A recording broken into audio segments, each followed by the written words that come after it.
नमस्कार दोस्तों, एक बार फिर से चैनल अपना मंडी में आपका हार्दिक स्वागत है। आज है तारीख 23 मार्च 2025 और आज के इस वीडियो में दोस्तों हम बात करने वाले हैं हिमाचल प्रदेश के हर एक निवासी के सर पर बढ़ते हुए कर्ज के बोझ के बारे में।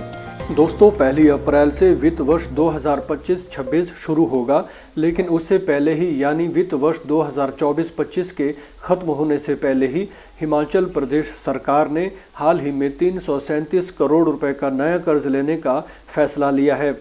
यह कर्जा 15 वर्ष की अवधि के लिए लिया जाएगा।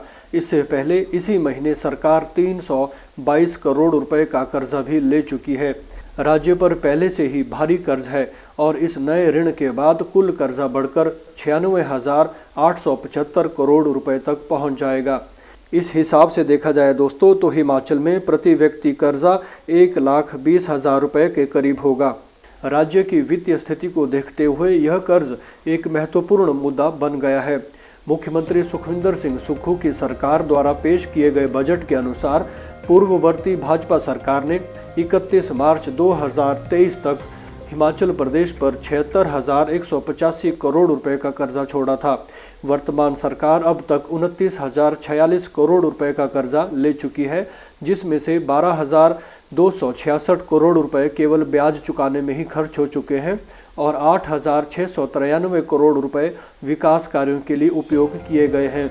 हर महीने हिमाचल सरकार को कई बड़े खर्चों का सामना करना पड़ता है, जिनमें कर्मचारियों का वेतन 1,200 करोड़ रुपए, पेंशन भुगतान 800 करोड़ रुपए, ऋण पर ब्याज देने के लिए 500 करोड़ रुपए और ऋण की मूलधन अदायगी के लिए 300 करोड़ रुपया खर्च करना होता है। इन सभी जरूरी खर्चों को पूरा करने के बाद हर 100 रुपए में से केवल 24 रुपए ही प्रदेश के विकास कार्यों के लिए बचते हैं। सरकार द्वारा लिए जा रहे कर्जे को लेकर विपक्ष ने सरकार की नीतियों पर सवाल उठाए हैं।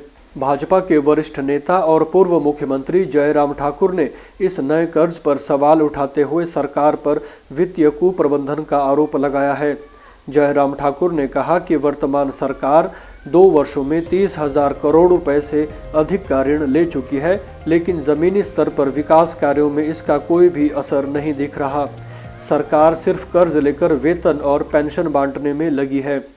विपक्ष के इन जुबानी तीरों से अपना बचाव करते हुए हिमाचल सरकार के तकनीकी शिक्षा मंत्री राजेश धर्माणी ने भाजपा के आरोपों का खंडन करते हुए कहा कि अधिकतर लोन पिछली सरकार के समय लिया गया था। उन्होंने कहा कि कांग्रेस सरकार राज्य के आर्थिक हालात सुधारने के लिए प्रतिबद्ध है और राजकोषीय अनुशासन लागू करने का प्रयास कर रही है। दोस्तों आने वाले समय में राज्य सरकार के सामने कई चुनौतियां हैं।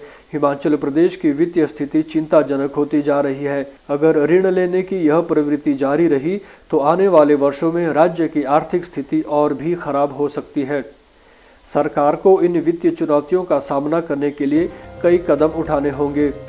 दोस्तों हिमाचल प्रदेश सरकार का 337 करोड़ रुपए का नया कर्जा एक महत्वपूर्ण आर्थिक और राजनीतिक मुद्दा बन गया है।